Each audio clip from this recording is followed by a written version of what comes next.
welcome to the DFS pregame show here on RotoGrinders. I'm Jordan Cooper, a.k.a. Blender Ed, Blender HD, if you want to follow me on Twitter. And we're back on Thursday, October 20th, right? Been gone for 2 days. What's been going on? We taking a look at yesterday's NBA slate. We had a 12-game NBA slate. We're back into NBA season. We'll be sick of this. We'll be sick of this in a month or two, right? I was sick of it like 20 minutes in. I was sick of it already. I had everything set up and everything's fine. And then Miles Turner, don't want to play. Nope, he's out. Right? Cole Anthony. Oh, he's downgraded to questionable. 25 minutes before the game time. Before game time. And then he was out. Then like 10 minutes later, he's not playing. He's out.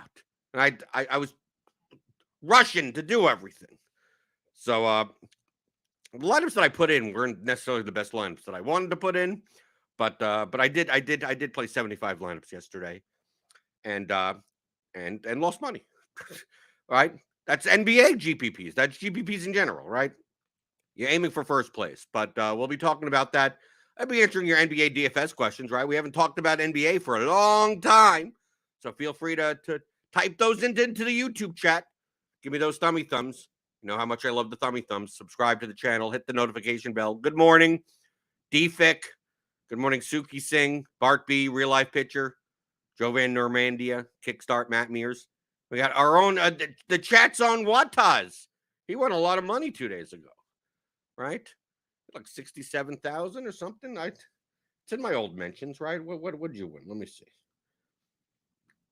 Right. What was it? Oh, on the first slate that I didn't play. 62. Yeah. Entered $35. Winning. So I could throw this up on the screen, maybe. Can I? You wouldn't mind. Right. There you go. Let's see. Right. Look, a couple of lineups. What? 1, 2, 3, 4. A couple of lineups here. There you go. Entered $35, winning $62,890.25. Might as well quit for the whole season. Yeah, you're up. You're up. You're done. You're done for the whole NBA DFS season. You're done at that point. So that was the 2-game slate, right? I was away. I didn't play the 2-game slate. But congratulations, right? For watching. This is what happens. You watch the pregame show. Eventually, you put in good enough lineups over a long period of time. You hit one. That's all you. I mean, that's really all it is. People don't seem to realize that when you're playing GPP, that's what you're aiming for. You're gonna lose most of the time, and if you're playing good win equity, the plus EV lineups, you're looking to bink like once a year, twice a year for a large field GPP, something like that. I mean, like that is what it is. If you're playing $35 a day like that, dude. You bink once like that every 3 years, you're 4 years, wildly profitable. That's the name of the game. But the name of the game yesterday was never fall into the if the Spurs are chalk, just close your eyes and just don't pretend it didn't happen. That's typically the way that we get Greg Popovich, right? Devin Vassell. I mean, it's not like they did horribly, right? Devin Vassell was 4,600. He got 20 points, but not very much by halftime. Trey Jones, Keldon Johnson, he was more the one that you needed, right? 5,900. I mean, I still played a bunch of these guys, right? I didn't play Vassell and Johnson in the same lineups together, and I didn't play that much of Trey Jones. But I had most. I mean, NBA is. Because it's more projectable and there's less variance, there's still tons of variance. So when people say that NBA is low variance, it's not low variance. It's just less variance than other sports because it's not event-driven. So you're more likely to play, you're more likely to prioritize projection over anything else. So most of my lineups project well. It's just a matter of what combinations do you make of everyone. Right, I still had plenty of Terry Rozier. I had plenty of Bam, who did Bam. Bam was throwing the ball away. Like every other second, he was having a turnover. Right, I had plenty of Jalen Green. I had a ton of Rozier. I had Jalen Smith. I mean, you take a look at the most owned players. I mean, that's pretty much what I had. And then you take a look at like a lot of like top players. Like here's a sample of like Chipotle Addict, JBC, Kobe for MVP, Royal Pain, Ship My Money, Brick 75, the Colts, E. Hafner, Oxenduck, Petty Theft, Score Patrol, the Hub Bro. I had more up here. I don't know why I didn't save. If you take a look, Devin Vassell, right? Look across the board. It's not like people were like, oh no, I'm not going to play it. 47% owned. And for the most part, look, Petty Theft, considered one of the best NBA DFS players. 89% of them. So if you're looking in and going like, oh my God, I played the chalk and it failed. Like on over the course of a long season, chalk is typically good in NBA to play a lot of. How much do you play? That's a different story. That's all risk tolerance. So I have no problem playing. Just play high projected lineups that get enough leverage to win you a GPP. And some days you won't need that high of a score. Some days you will need a high of a score. But if you looked at the Spurs situation and said, you know what I'm going to do? I'm going to play 20 lineups and I'm going to play 0 Spurs. I mean, you can do that. It just understand how contrarian that is. That if you eliminated all the Spurs, your lineups would project for like 6-7 points lower than anyone else. So it's more likely that you had Spurs in your lineups. I think I had Vassell or Keldon Johnson in nearly all of my lineups. Not both of them together, though. See, that's the difference. I didn't play them, then I separated them out, Vassell and Johnson. Only because once you started making Vassell Johnson lineups, and then you jam in like a lot of the centers had good value yesterday. At Bam, Jokic, Pirtle, and Ayton even. I don't know what he scored. What did he end up scoring? 36. Okay, not horrible. You ended up on the very similar players. You ended up on a Rozier. You ended up on a Tyrese Halliburton. You ended up with Kevin Porter or something, or Desmond Bain in your shooting guard spot. So I was building other types of lineups. So I like split them out. Right? I put it through the theory of DFS. Like that's what I did yesterday. That's why everything went to crap. Once Turner and Anthony. It's like, dude, it's a half an hour before these games. Why is this stuff happening this quickly? Right, but this is NBA DFS. Well, welcome to NBA DFS. This is what it is. But I use the tools that I have in the Theory of Daily Fantasy Sports for advanced players, which you could pick up, theoryofdfs.com. And I just took the projections. I took an aggregate set of projections and ownership and ran it through the portfolio correlation matrix. It's like what players end up sticking to each other too much if you just ran like the top 300 lineups. And the number one correlation was Vassell and Keldon Johnson. And because we had so many other well-projected players for their salary-adjusted value players, it wasn't the type of thing that they're like ridiculously well-projected and everyone else is kind of like meh. There were a lot of good point per dollar value players. So it's like, okay, well, if I didn't play one of these guys, how far does my projection go down? And it doesn't go down. It doesn't drop that much. Right. So I'm like, okay, let me separate these two guys out. Then I also saw that if you played both of them together, you're more likely to play Terry Rozier in the lineup. I had some groups set up. Very similar to what I do in NFL. Like have the most correlated players together, then a second group, and then a third group, and then a fourth group. To do like min 1, like max 1, max 2, max 3, max 4. And then build lineups and then double check to see that, you're not like losing a ton of projection by doing that.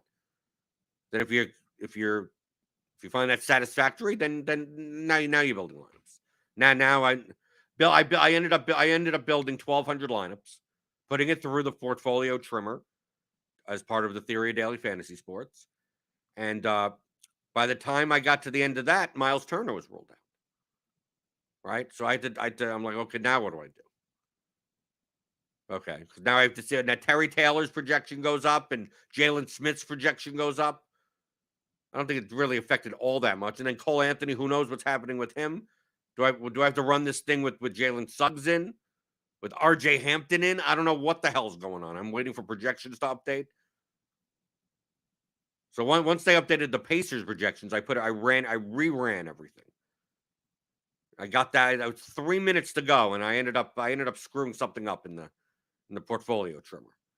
I was trying to get down to 75 lineups, right? So I was like, okay, let me trim by this, let me trim by this, let me cut out some of the lower projected stuff, some of the higher owned stuff, and I was down to like 90 lineups, and then I trimmed accidentally by something. I put the number instead of in the projection spot in the ownership spot, and it trimmed all the lineups. Like it just gave me 0 lineups. And there's no way to go back. I could reload all the lineups again, but that's 1,200 lineups. And I had 3 minutes left. So I had to reload all 1,200 lineups. And basically, like, let me cut off the top and let me cut off the bottom. Let me get 75 lineups. And I just ran with that. Ran at a time. I just ran at a time. And that's the way things happen. So I had a lot more chalkier lineups than probably that I wanted. I like having some chalky lineups, but then some in different bands of risk.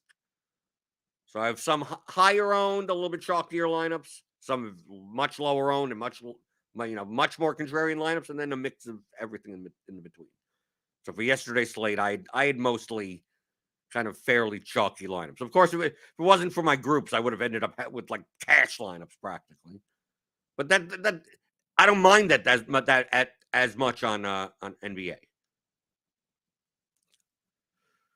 Matt Mears says, will be interesting to see how things shake out with using the tools in NBA. Yeah, well, it was my first slate doing it, right?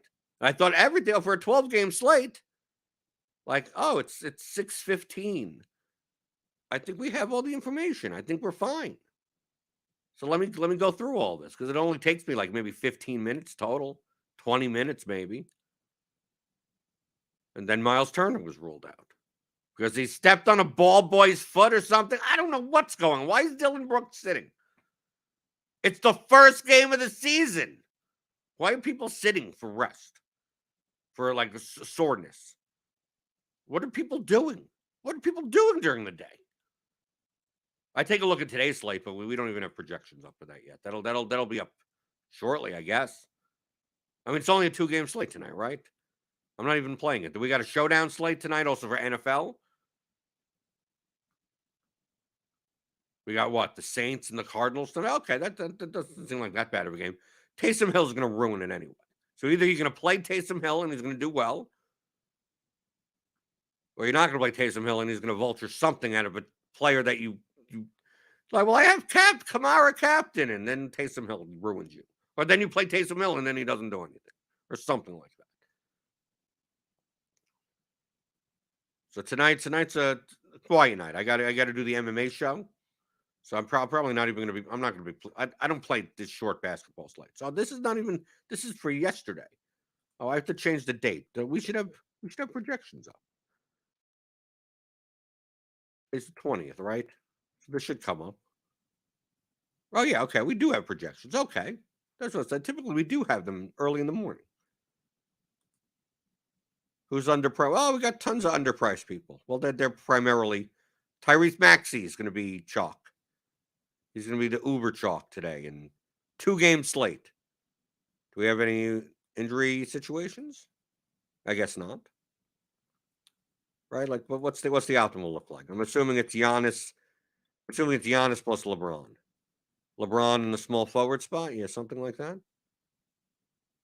No, you don't. Yeah, you get LeBron in the utility. Maxey, Beverly, Harris, Giannis, Lopez, Powell, Portis. So it looks like it's Milwaukee, Philadelphia. We got 1, 2. How many Philadelphia players? 2. Milwaukee, 2, 3. Basically, we really don't have any Clippers other than Powell, I guess. Based on whatever.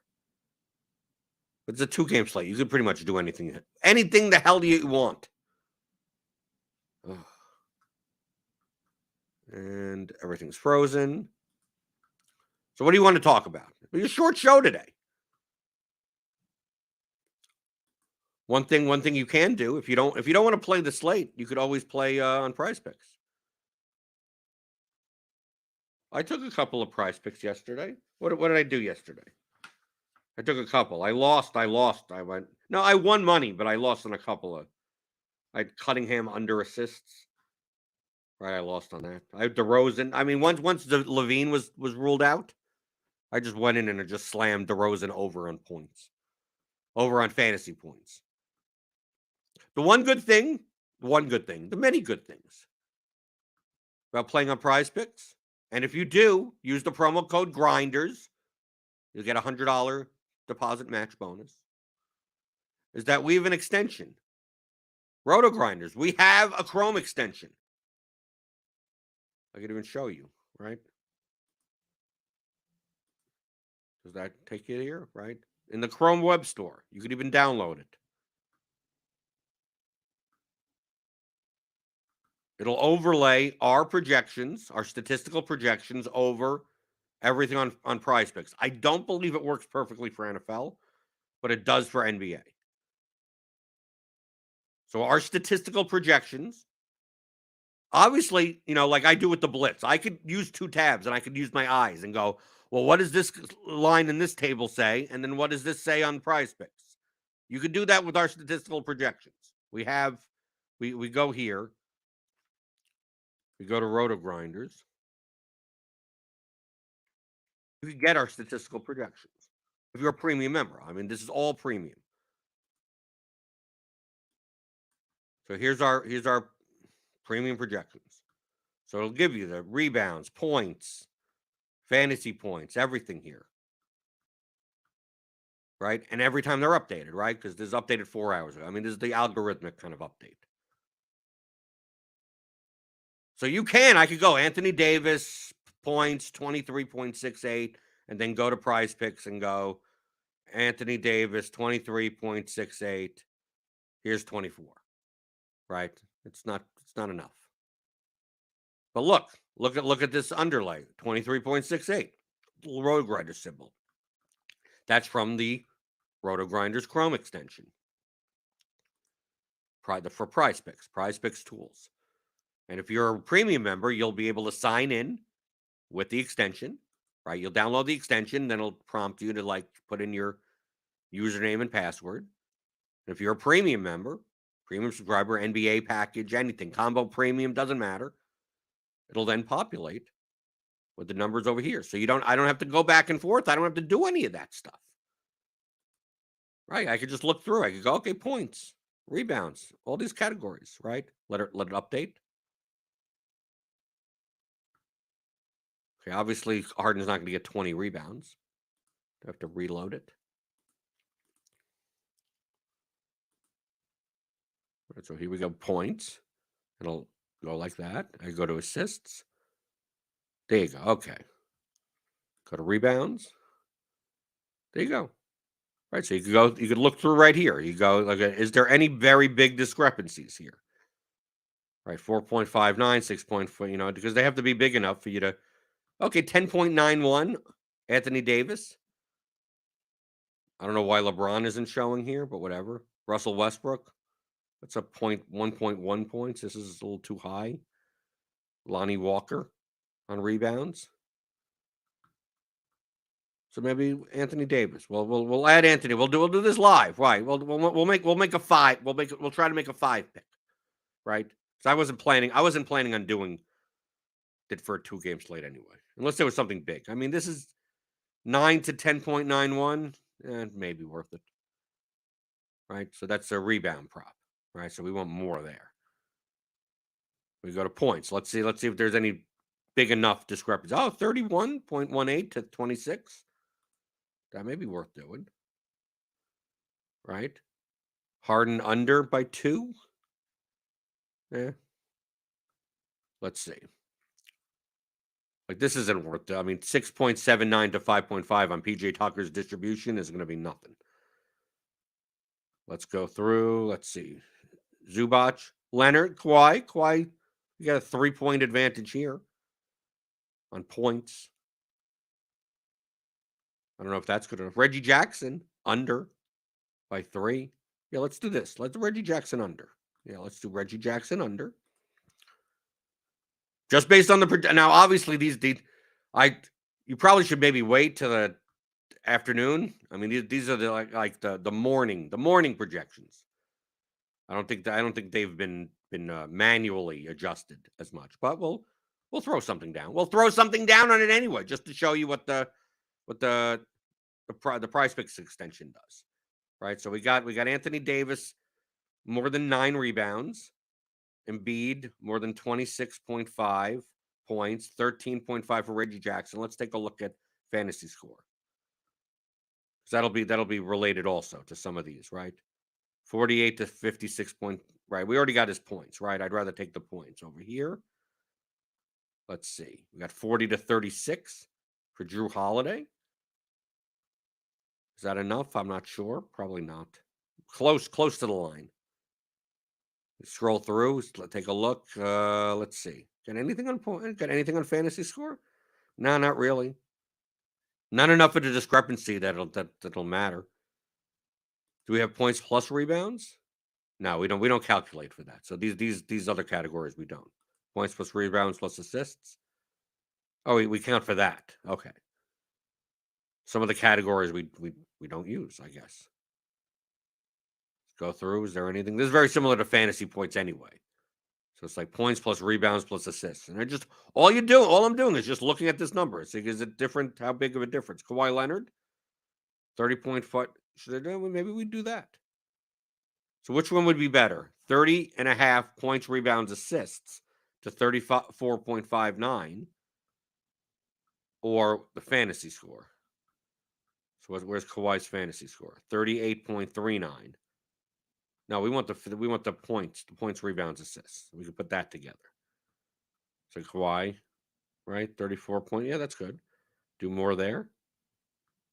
We got 4 of these. Can we find one more for a flex? That's decent enough. I mean, I'm not even sure how great these are, but it's something. Just to show, I'm just showing you how you use the extension. Anything else? Do we got anything? We saw the Drew Holiday one before, right? So we got rebounds, 9 rebounds. Got points here. Do we have any assist props? Just trying to see what's the biggest discrepancy, because we saw Harden's under. How about Harden's fantasy score under? What does that come? Nah, that's not enough. We got 2 points there. Brook Lopez over on fantasy points. Maybe we could do that. Is that enough? I'm not sure if that's enough. 24.66 to 21.5.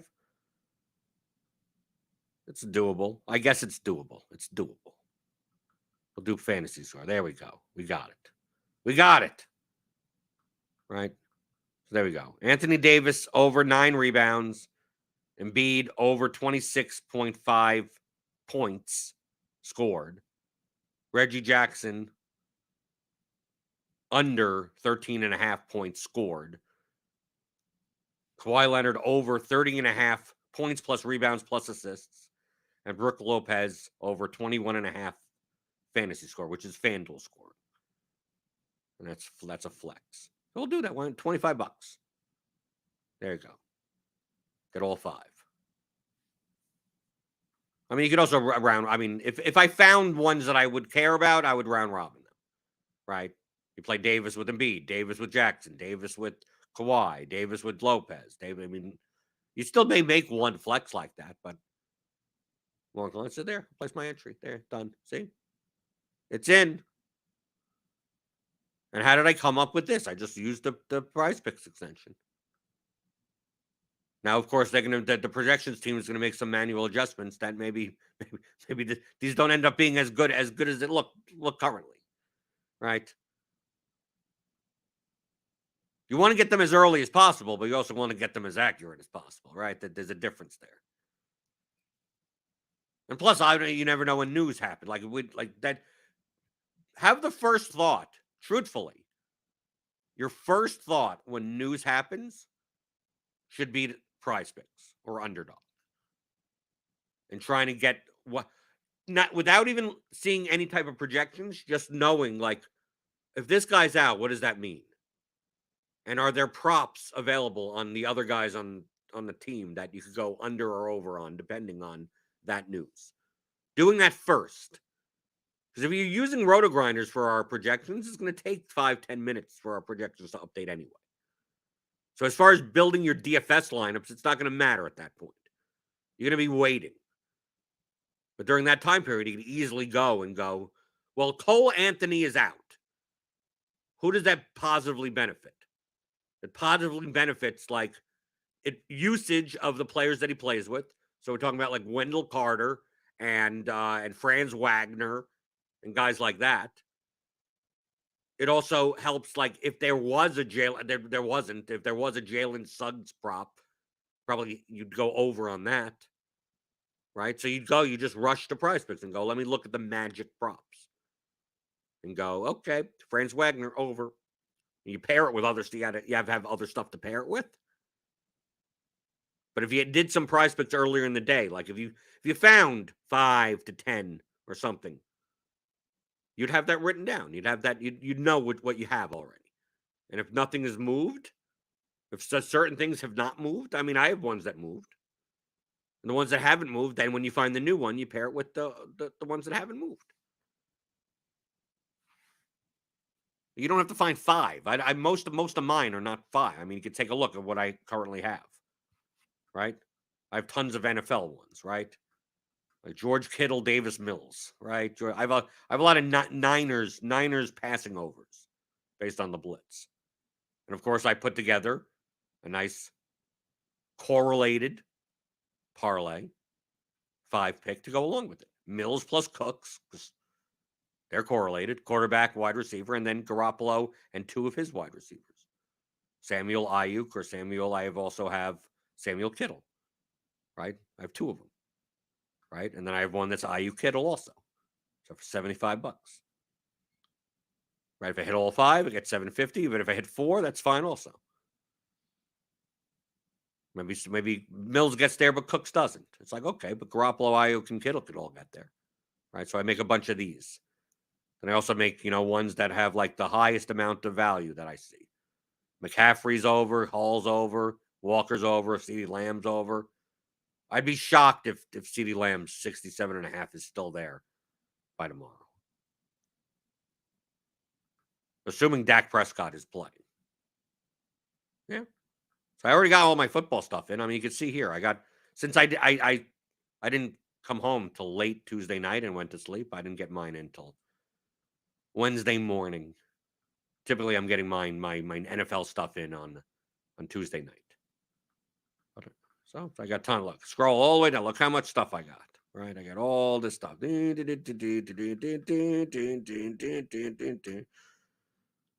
That's what you can do for NBA tonight.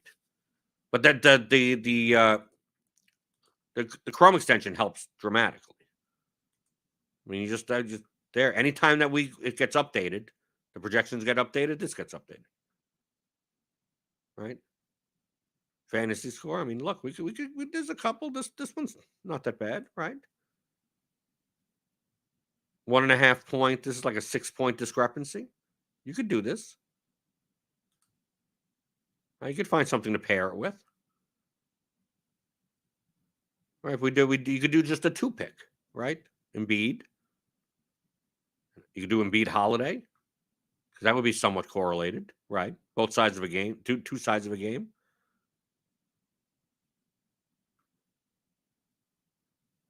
Right? You could do that, right? Is this enough of a discrepancy? Maybe, possibly. There's a Brook Lopez, right, that we got from before. I mean, you could just make 2 picks, and you go, okay, over. Yeah, I'll put it in. There you go, done. Like I said, I'm more likely to wait until our projections aren't the 7 a.m. projections. That may be fine as it is. I'm just showing you how to do it. Do I burn $25? I mean, obviously, I'm not burning $25. Worst case scenario, this is slightly negative EV. I'm burning like $1 to show you this in expected value.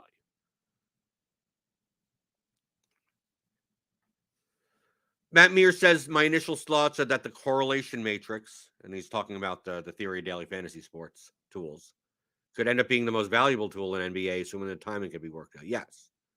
Because essentially, you still probably want to play a ton of chalk in NBA. Just you don't want to play them in the most popular combinations.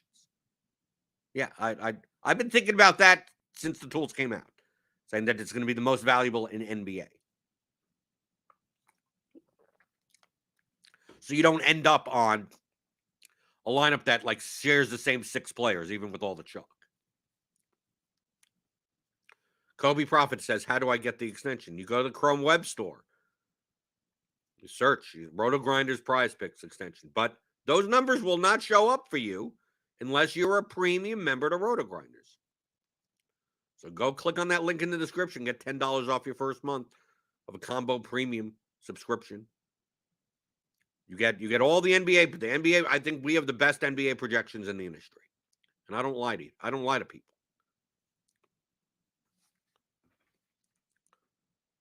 I would say we had good if we have good projections in everything, but I think we have the best NBA projections. But it's not that hard to have good NBA projections. Just to be clear, the day if you're getting projections from somewhere else, they're not bad. It's hard to have bad NBA projections. But I trust the guys on the projection team and Jamino's model more than anywhere else in the industry. So you get that as part of combo premium. You get ownership. You get all the means these core plays.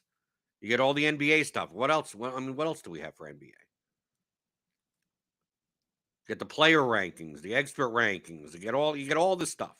Core plug is live. You get the projections and lineup optimizer values. And I don't even know what this is. What does Napster Man do? Projections preview, projections analysis. You get all the looking at draft. You get his preview. You get tons of stuff.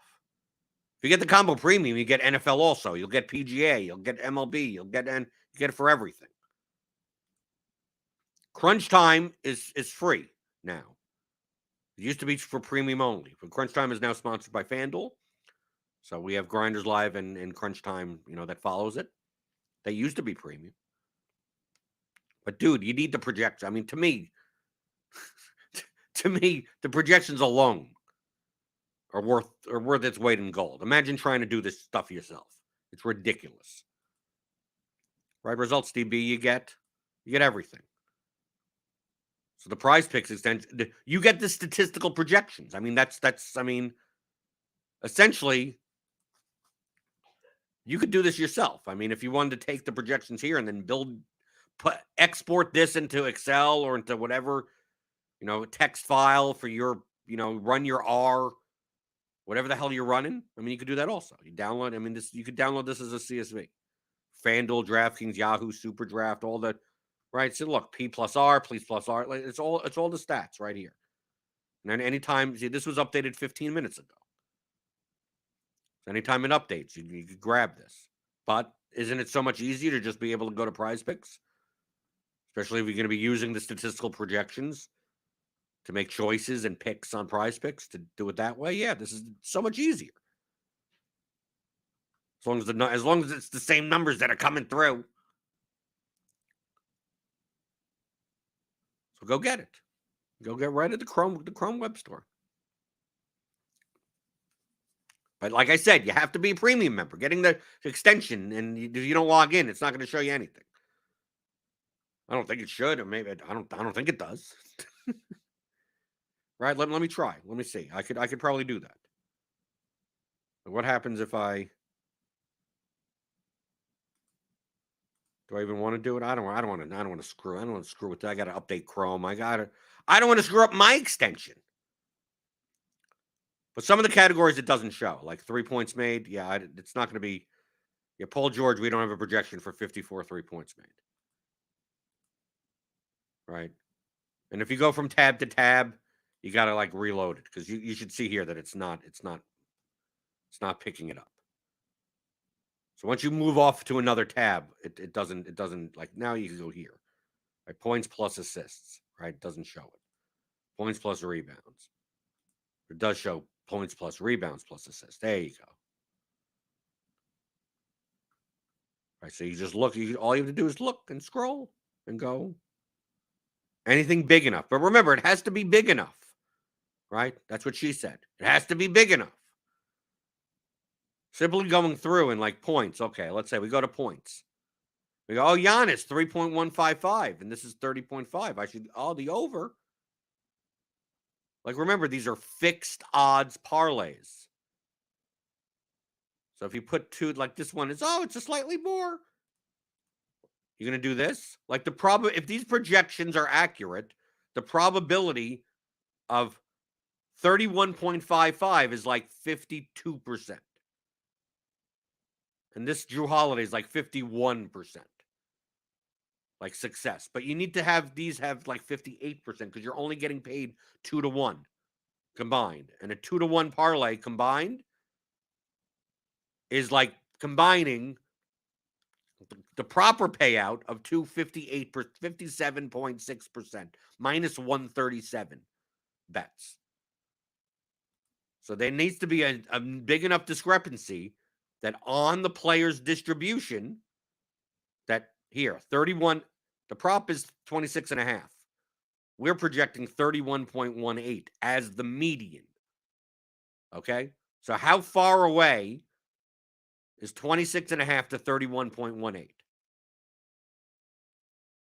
About 4.5? A little over 4.5? So where in the distribution? Is that enough?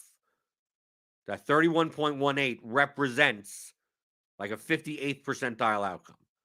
It's close. I would play this. So that's what you're looking for. You're looking for that a big enough discrepancy. 9 points like Grayson Allen, 9.75 to 9.5. Like you're not gonna beat anything this way. You need to find 58 percenters, 57 percenters. That's why if it's close, like here, this one is a 1 under. Paul George under. It's like it's not enough. It's a 1.5 point discrepancy in points. It's one basket. It's not enough. It's not enough to make this 23.5 under a 58% probability. So the whole goal is to find the biggest discrepancies. And if you can't find big discrepancies, don't take them. Then you just move on. Go on to the next day. Look how much stuff they put out for the NFL. Look at all the stuff they put out for the NFL. And I currently have on PrizePicks 1, 2, 3, 4, 5, 6, 7, 8, 9, 10, 11, 12, 13, 14, 15, 16, 17. That's it. I've only chosen 17. But look, you have all these passing, then all these rushing, and then all these receiving, and then you got fantasy score. You got all this stuff. Yet I could only find like 17 that met a discrepancy large enough that would be worthwhile to make picks on. So like a 12-game slate last night, like I was looking, I found like I wasn't looking that hard. But I just used the extension. I'm like, okay, let me put some stuff together because I got the time. I took a couple or whatever. But they have to be big discrepancies, and especially if they move, right? Like I got the Cunningham under, and that moved. Of course, it didn't come in. I got the Morant under on rebounds, and that moved. I won that one. That was a big discrepancy. Also, Porzingis over on fantasy points, that moved. I think that moved up a point or two, and I won that one.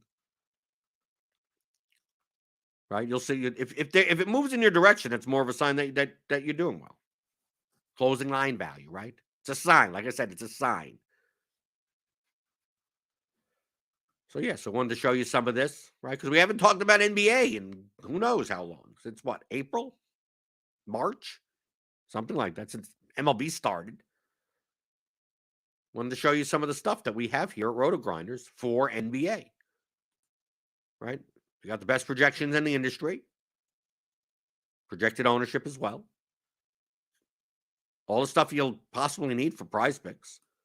Right? Especially with the extension. It's great. We got Results DB to go over your play, which you should be doing. So sign up. Join me. I'm always available on the Blenders Game Theory channel, right? I have my own channel in the RotoGrinders Discord for premium members only. So if you have any questions about anything, that's where to go. Not my Twitter DMs. Into that channel. So yeah. Then obviously, if you add on the Theory of Daily Fantasy Sports for advanced players, 10-chapter audio course, plus the tools. Same tools that I'm using. I'm using Lineup HQ. I'm using the RotoGrinders projections. I'm using the portfolio trimmer, portfolio correlation matrix, duplication checker for, showdowns and stuff like that, MMA, lineup simulator for kind of the small field stuff. This is exactly what I use. You could run them in Excel. All you have to do is cut and paste projections over. It's not complicated. So you could pick this up. In combination, you will be playing like me. You can come up with 7 million different types of strategies or different types of lineups to play. But as far as a process is concerned, there you go. Ta-da! There's nothing, I've shown this on the show so many times. So go to theoryofdfs.com, pick that up. Kobe Prophet says, will the Blitz projection come over to Live PrizePicks? You would look at the Blitz projections on the Blitz projection page. Okay, Kobe? I could show you. This is exactly what you do. Okay? I've showed this before. People don't believe me. They think it's magic. Right? They think it's magic. See, I go to the Blitz page. I go to the Blitz standard projections page. Okay? So this is what I do. I do this. Okay? I'm not telling you what you should do. I'm telling you literally exactly what I do. Literally. Please take it. This is not an exaggeration. I'm on the Blitz projection page right now. Okay? I want to compare passing yards. So you see this table here? You see this table? I go to PrizePicks. I go to NFL. I will literally show you what I do. Andy Dalton, 210.5. I will look at this with my eyeballs on this tab in Chrome. Okay? If you want to take notes, you can take notes. It says 210.5. So now I'm going to go to the other page, and I'm going to look. You see these names here? I'm going to look for Andy Dalton. Oh, there's Andy Dalton. And then I'm going to move my mouse and go, where is the passing yards here? Oh, it's 236. Is 236 enough over 210 for passing yards for 458%? No, it's not. And there you go. Now you know what I do next? I go to Kyler Murray, 245.5. Then I go to the Blitz page. Okay? I go to the Blitz page. Now I'm going to look for who? Who am I looking for? Kyler Murray. Oh, the guy that I was looking at on the other page. And now I scroll. I look, I found him pretty quickly. Kyler Murray. 269. Is that enough for passing yards? It's not. So you know what I do next? I go to Marcus Mariota. I take a look at the number. 190.5. And then you know what I do? I click on the other tab. And with my eyeballs, I go over. Kobe, yes, on the projection that shows from the extension, does it bring over the Blitz projections? If you listened to me earlier and actually listened to the words that come out of my mouth, I would have said the RotoGrinders projection PrizePick extension works for RotoGrinders projections.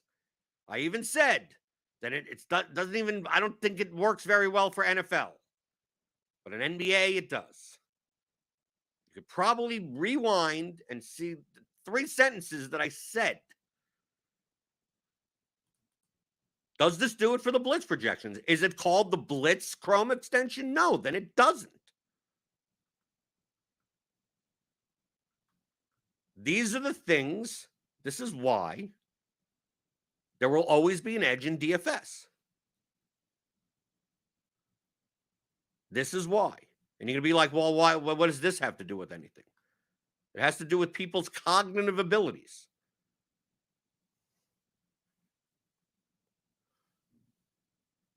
You're competing against people that have PhDs in advanced mathematics and finance. If I go to Results DB and I look at the top players, if I go to the top RotoGrinders leaderboard, it is littered with people with 160 plus IQs. Okay, littered with people that they forgot more about math than you've ever learned. Okay? So just understand that. If you can't listen to 3 sentences and properly get the cognitive context from it, how do you expect to beat these people? They're playing in the same contest as you. Just like what Wata says. Just do what he says. It does work. I watched 300 hours of videos for the second time over the past few months, and it's well worth it. The 2 courses are well worth it too. Right. Wata knows what's up. I don't hold anything back. Like, dude, the only thing more that you could do than what I do is by like literally building that process into a computer program, which is what a lot of top players do. I mean, that's the only thing you could do more to make it more precise.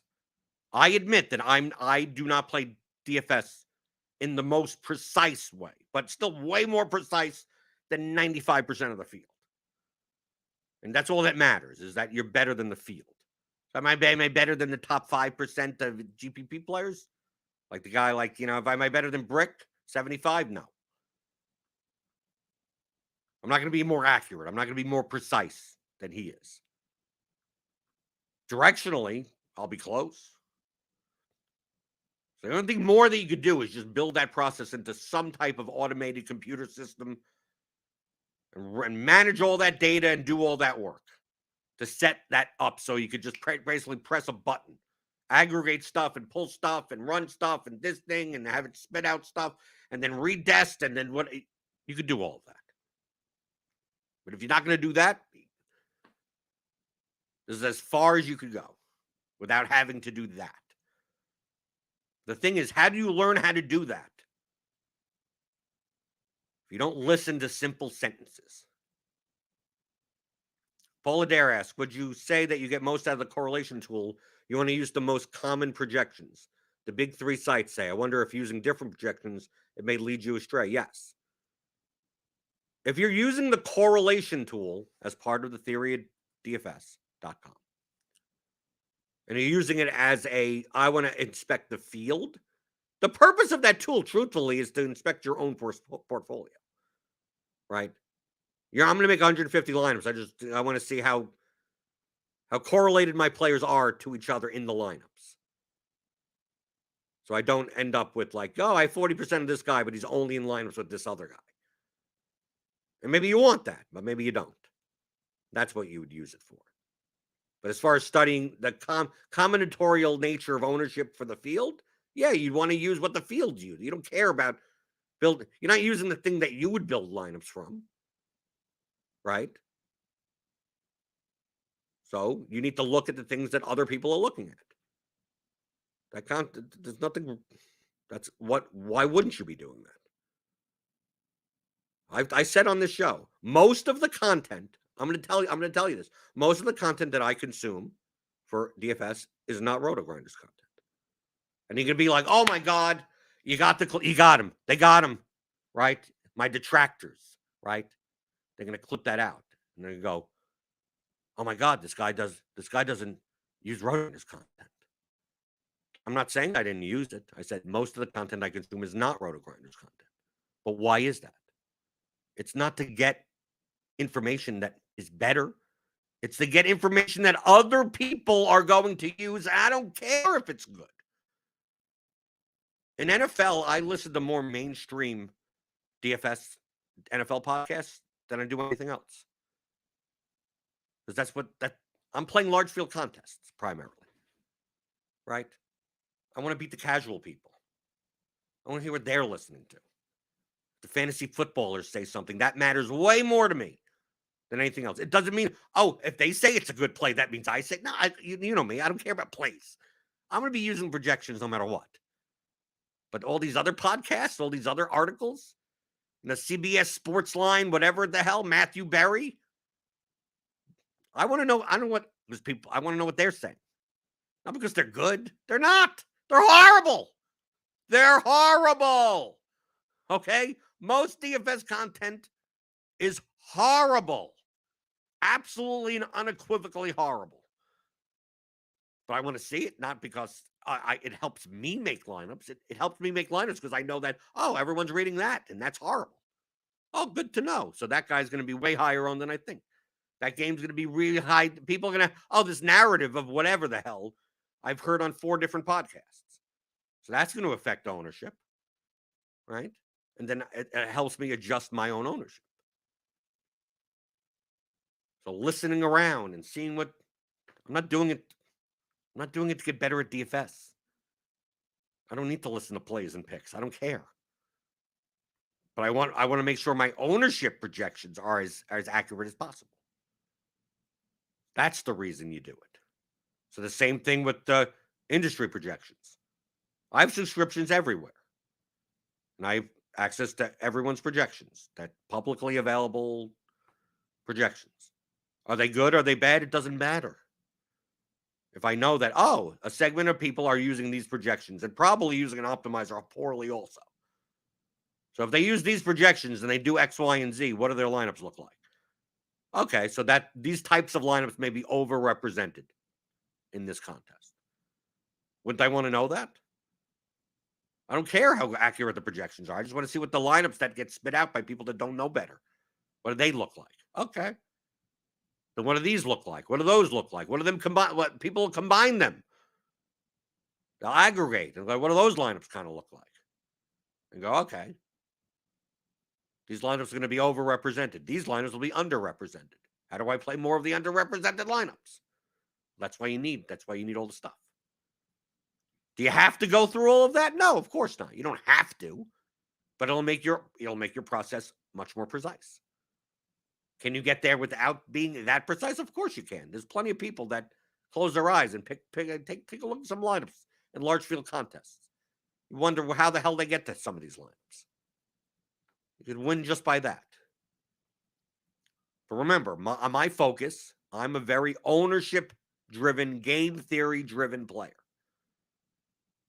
So to me, ownership matters more than, as long as I have reasonably accurate player projections, I'm fine with that. I'm 19.5 versus 19.72. That doesn't matter to me. 7% ownership versus 11% ownership, that matters to me. If I can get that accurate, that's fine. And you go, well, how about the projections that we have? Oh, we have ownership projections. Yeah, I changed these. That's the one secret sauce thing that no one else has. Oh, you run your own run. I don't run any ownership projections. I don't even do it in any type of scientific method. I just go in and I go, in looking at the slate and looking around, I go, yeah, Drew Holiday is going to be more. We have him at 34. He's going to be more like 38. Russell Westbrook is going to be more like, he'll be more like 12. I mean, I'm just making up numbers right now. Like just from hearing and seeing projections around the industry and running just base lineups and going, yeah, rationally, this guy should be X owned, but he's actually going to be like six less owned than that. Well, how did I come up with the number 6? You know how I did? Made it up. Just made it up. How did you do that? Is there a formula? No, there's no formula. In fact, I'm going to change ownership so much that it's not even going to add up to the right amount. That it will make no mathematical sense. Because I'm just going in going, is Giannis really going to be 45 or is he going to be more like 50? Is he going to be 40? I mean, I don't know on this slate because I haven't looked at anything. So there's nothing for me to judge here. I don't know. But that's what I'd be doing an hour before lock. on yesterday's slate going, how owned is Vassell going to be? Is he going to be 41 or is he going to be more like 46?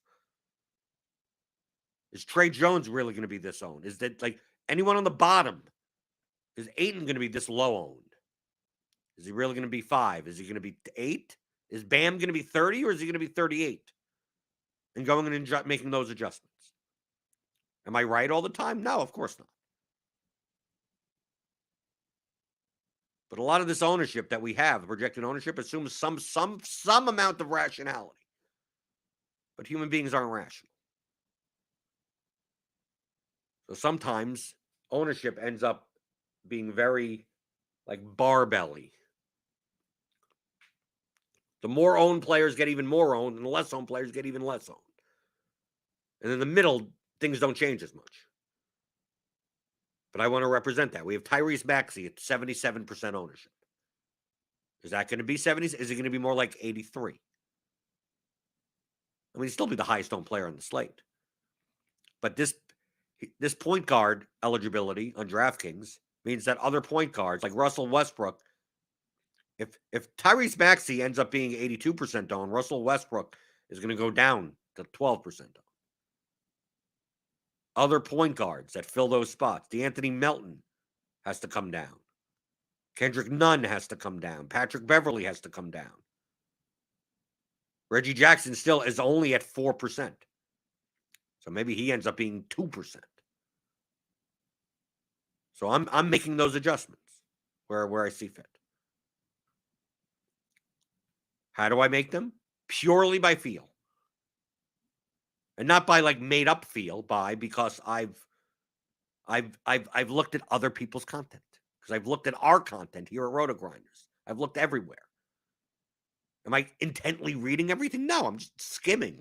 I've podcast on throughout the day. I'm leisurely listening to. I'm barely paying attention. And then I get the feel of like I'm running lineups and I'm like, I'm getting a lot of this, I'm getting a lot of that. I'm not getting enough of this, enough of that. And based on all these other projections, the same thing is happening. So like I don't think this guy's going to be 20-something% owned. I think it'll be more like 14. Well, how'd you come up with 14? I made it up. I just more like around something. Seems like a good number. Then if he's 14, what does that mean? That means that someone else is going to be higher owned. Who's that person? Well, if that price in that position, which means that guy at that price, maybe a little bit higher owned. I bump him up. And you do that. It's been 5 minutes going. Who knows? They may not even add up to the right things. Then once I do all that, then I can run everything. But that's the reason for looking at all the other content. What are other people going to do? I don't care if they're right. I don't care if they're right. Oh, everyone else is playing this, and they're horribly projected. Well, good. I'm glad. I'm glad they are. Well, good. Good for them. Thank you. Thank you for more edge.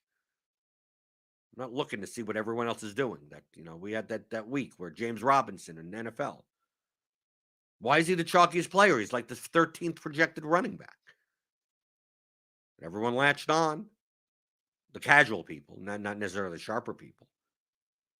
Well, I'm not going to change my projections. Everyone's on James Robinson, even though there's no reason to be. The projection model is already taking into account everything that they've possibly been talking about. And he's going to be 21% off. It looks like I'm going to have none of him. How do I end up playing a 21% owned guy that projects for like 13th, 18th in salary adjusted value? I just end up having 0 because there's like 5 other running backs that are cheaper than him that project better and are lower owned. So it's like, okay, thank you. Thank you, Field, for letting me have 0 James Robinson. But a lot of people think in terms of, you look at other people's content for the reasons to play some. Information. No. All the information's right here. You see these 2 lines, these columns? That's all I look at. I don't care about anything else. Everything else would be reflected in these numbers. Is so-and-so, does this guy have a stub toe? Does the coach going to play this guy? Blah, blah. That's all in here already. Everything else you're just completely guessing at. These outlier, whatever. Well, it could be this. It could be that. Well, that's why there's a range of outcomes. And we have the floor and we have the ceiling. There you go. Done. And we're done. We're done for today. Hit the thumbs up button. Hit the thummy thumbs. Give me the thummy thumbs. I'll be back tomorrow. Tomorrow we're doing MMA. Big slate, big card of the year. UFC 280. It's an early Saturday, 11 a.m. They're in the Middle East. So we'll be covering that tomorrow. The MMA Brandon Pound podcast we're recording tonight, so that should also be out tomorrow as well. So join RotoGrinders Premium. Join the Premium. Click on that link in the description. Get $10 off your first month, or get my Theory of Daily Fantasy Sports for Advanced Players course with the Excel tools at theoryofdfs.com. And I'll be back. I'll be back tomorrow. We got Grinders live tonight, right? Even for the 2-game slate. We got stuff. We always got stuff going on. We got NFL shows coming out, right? So click that notification bell. You'll always know whenever we're live on the channel, whenever shows come out, you'll know about them. And I'll be back tomorrow answering your DFS strategy questions like I try to do. I try to do Monday through Friday, 11 o'clock Eastern, on the DFS pregame show on RotoGrinders.com.